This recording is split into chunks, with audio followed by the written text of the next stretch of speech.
Hi friends, இன்னைக்கு நம்ம சேனல்ல ரொம்பவே ஒரு சூப்பரான இட்லி மாவு பயன்படுத்தி இட்லி கேக் எப்படி செய்கிறது தாங்க பார்க்க போகிறோம். இது குழந்தைங்களுக்குலாம் செய்து கொடுத்தா ரொம்பவே விருப்பப்பட்டு வாங்கி சாப்பிடுவாங்க. வாங்க எப்படி செய்கிறதுன்னு பார்க்கலாம்.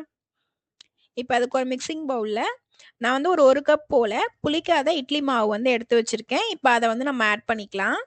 மாவு வந்து புளிச்சிருந்துச்சுன்னா அந்த புளிச்ச ஸ்மெல் வரும். அதனால வந்து புளிக்காத மாவாக பார்த்து ஆட் பண்ணிக்கோங்க. ரொம்பவே சாஃப்டாக அந்த ஃப்ளஃபியாக இருந்துச்சு. கண்டிப்பாக வீட்டில் ட்ரை பண்ணி பாருங்கள். குட்டீஸ்க்குலாம் ரொம்ப விருப்பப்பட்டு வாங்கி சாப்பிடுவாங்க. இப்போ இதில் ஒரு 1/2 கப் போல் நாட்டு சர்க்கரை வந்து நான் உள்ளே சேர்த்துருக்கேன். உங்களுக்கு வேணும்னா நீங்கள் வெள்ளை பாகு கூட காய்ச்சி உள்ளே ஆட் பண்ணிக்கலாம். இப்போ இதில் வந்து ஒரு முட்டை வந்து ஆட் பண்ணிக்கோங்க. இப்ப இதுல நான் வந்து பாதாம் பிஸ்தா வந்து நல்லா அரைச்சு அந்த பொடி வந்து உள்ள சேர்த்துருக்கேன்.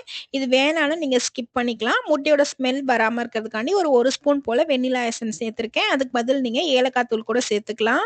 இப்ப இதுல 1 பிஞ்ச் அளவு சோடா மாவு வந்து ஆட் பண்ணியிருக்கேன். ஆப்ப சோடா. இப்ப இது நல்லா வந்து நம்ம மிக்ஸ் பண்ணி குடுத்துக்கலாம். இப்ப இது நல்லா வந்து கலந்து குடுத்துக்கோங்க.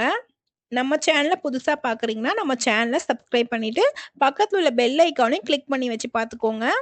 இப்ப இத கலந்துட்டு, இப்ப இட்லி தட்டுல வந்து நான் கொஞ்சமா எண்ணெய் வந்து தடவி எடுத்து வச்சிருக்கேன். இப்ப இத வந்து நம்ம இட்லி மாரி ஊத்தி எடுத்துக்கலாம். இப்ப நம்ம வந்து இத ஆட் பண்ணி குடுத்துக்கலாம் மாவெல்லாம். நம்ம சேனல புதுசா பார்க்குறீங்கன்னா, நம்ம சேனல சப்ஸ்கிரைப் பண்ணி வச்சு பார்த்துக்கோங்க. நம்மளோட வீடியோஸ்லாம் உங்களோட ஃப்ரெண்ட்ஸ் அண்ட் ஃபேமிலியோட ஷேர் பண்ணிக்கோங்க. இப்ப நம்ம மேல வந்து பிஸ்தா, பாதாம் எது வேணாலும் ஆட் பண்ணிக்கலாம். இல்ல இது வேணான்னா நம்ம ஸ்கிப் பண்ணிட்டு அப்படியே கூட சாப்பிடலாம். டேஸ்ட் ரொம்ப நல்லாருக்கும். இப்ப இது மேல வந்து நான் வந்து பாதாம் வந்து ஆட் பண்ணி குடுத்துருக்கேன். இப்ப இதுல வந்து மூடி போட்டு மூடி ஒரு 10 நிமிஷத்துக்கிட்ட லோ ஃப்ளேம்ல வச்சு வேக வச்சு எடுத்துக்கலாம். இப்ப பாருங்க, நம்மளோட இட்லி கேக் எந்த அளவுக்கு சாஃப்ட் அண்ட் ஸ்பான்ஜியா ரொம்பவே சூப்பரா ரெடி ஆயி வந்திருக்கு. இப்ப இத ஆற வச்சு நம்ம ஒரு பிளேட்டுக்கு மாத்திக்கலாம்.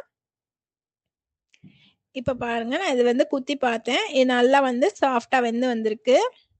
இப்ப நம்ம இத அப்படியே பிளேட்ல மாத்தியாச்சு. காலையிலயோ இல்ல ஈவினிங் ஸ்நாக்ஸாவோ நம்ம இது மாரி செஞ்சு சாப்பிடும்போது ரொம்பவே ஃபுல்ஃபில்லா இருக்கும். இந்த ரெசிபி புடிச்சிருந்துச்சுன்னா, மறக்காம நம்ம சேனல சப்ஸ்கிரைப் பண்ணி வச்சு பார்த்துக்கோங்க. இதே மாரி நான் அடுத்த ஒரு ரெசிபியோட நான் உங்கள வந்து பார்க்குறேன். தேங்க்ஸ் ஃபார் வாட்சிங்.